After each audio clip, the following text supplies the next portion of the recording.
Good morning. As you may already know, Ron Paul took some shots at Rick Perry during the last debate.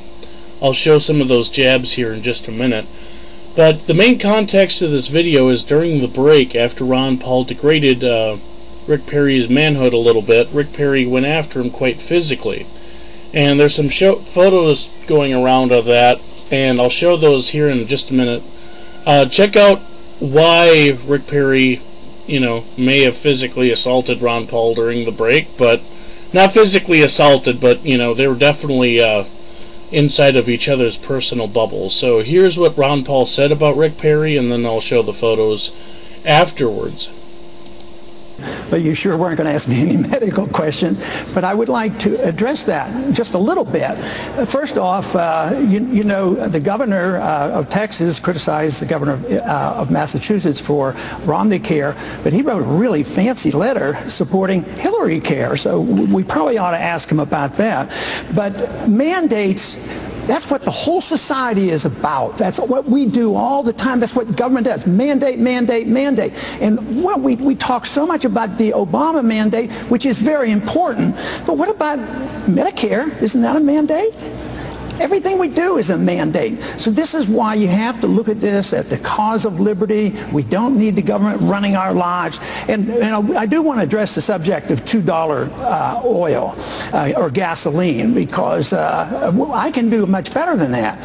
I can get you a gallon of gasoline for a dime. Thank you, Congressman. Well, now I got to finish the sentence. You didn't give me time before. I can These get are you rules that all of you agree to that Brian and I will try to Let's hear that, yeah. Finish the sentence or you're all done. Okay, I'm going to finish the sentence then. Please. Okay, you can buy a gallon of gasoline today for a silver dime. A silver dime is worth $3.50. It's all about inflation and too many regulations. Now, Governor Perry, I saw you nod your head. John. I saw you nod your head. Speaking of letters, I was more interested in the one that you wrote to Ronald Reagan back and said, I'm going to quit the party because of the things you believe in. Oh, I need an answer on that. It had... You've got a 30-second rebuttal time. I strongly supported Ronald Reagan. I was one of four in Texas, and one of four members of Congress that supported Reagan in '76. And I supported him all along. And I supported all his issues and all his programs. But in the 1980s, we spent too much, we taxed too much, we built up our deficits, and it was a bad scene. Therefore, I support the message of Ronald Reagan. The message was great, but the consequence, we have to be honest with ourselves. It was not all that great. Huge deficits during the 1980s, and that is what my criticism was for. Not for Ronald Reagan's message. His message is a great message. Funny thing about this morning, your campaign put out a statement accusing him of pushing for bailout money, supporting welfare for illegal immigrants, and trying to forcibly vaccinate 12-year-old girls against sexually transmitted disease. He's your home state governor. Is he less conservative than meets the eye? Much more so, yes. Just take the HPV. Forcing 12-year-old girls to take an inoculation to prevent this sexually transmitted disease. This is not good medicine, I do not believe. I think it's social misfit. It's not good social policy, and therefore I think this is very bad to do this. But one of the worst parts about that was the way it was done. The governorship in Texas traditionally is supposed to be a weak governorship. I didn't even know they could pass laws by writing an executive order. He did it with an executive order, passed it. The state was furious, and the legislature overwhelmingly, probably 90%, I don't know exactly, overwhelmingly repealed this. But I think it's the way it was passed, which was so bad. I think it's a bad piece of legislation, but I don't like the idea of executive orders. I, as president, will not use the executive order to write laws. Congressman. Governor Perry will get to you, but Congressman. So what you see here is some jabs going back and forth between Rick Perry and Ron Paul, which it's kind of nice to see that no one else will bring up real issues about Rick Perry, which Ron Paul is the man of the hour to do it, considering, they are from the same state.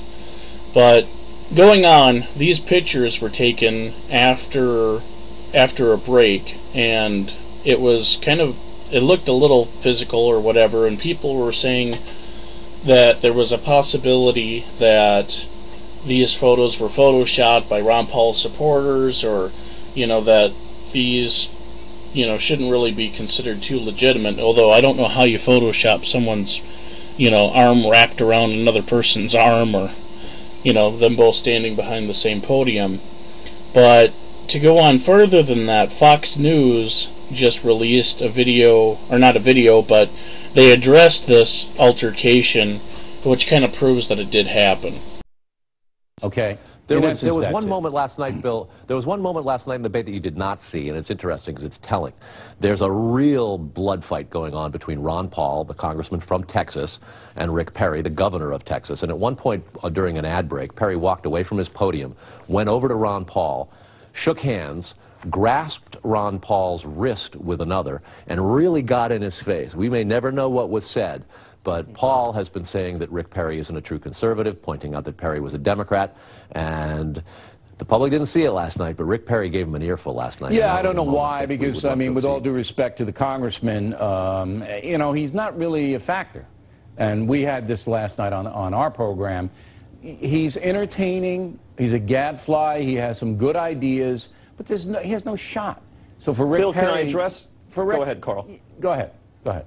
Can I address the... Needless to say that Fox News couldn't do this without, you know, stroking themselves in their own patting backness of saying, you know, it doesn't really matter, you know, how one potential candidate, you know, addresses or, you know, gets into the personal bubble of another candidate, because the other candidate doesn't matter. He's just fringe. So it doesn't really matter how Rick Perry conducts himself towards Ron Paul, because of the fact that, you know, it doesn't matter. Ron Paul isn't electable, supposedly, even though everyone knows that, especially in the online base, he's bigger and better than everybody, and everyone thinks that Rick Perry is a fraud.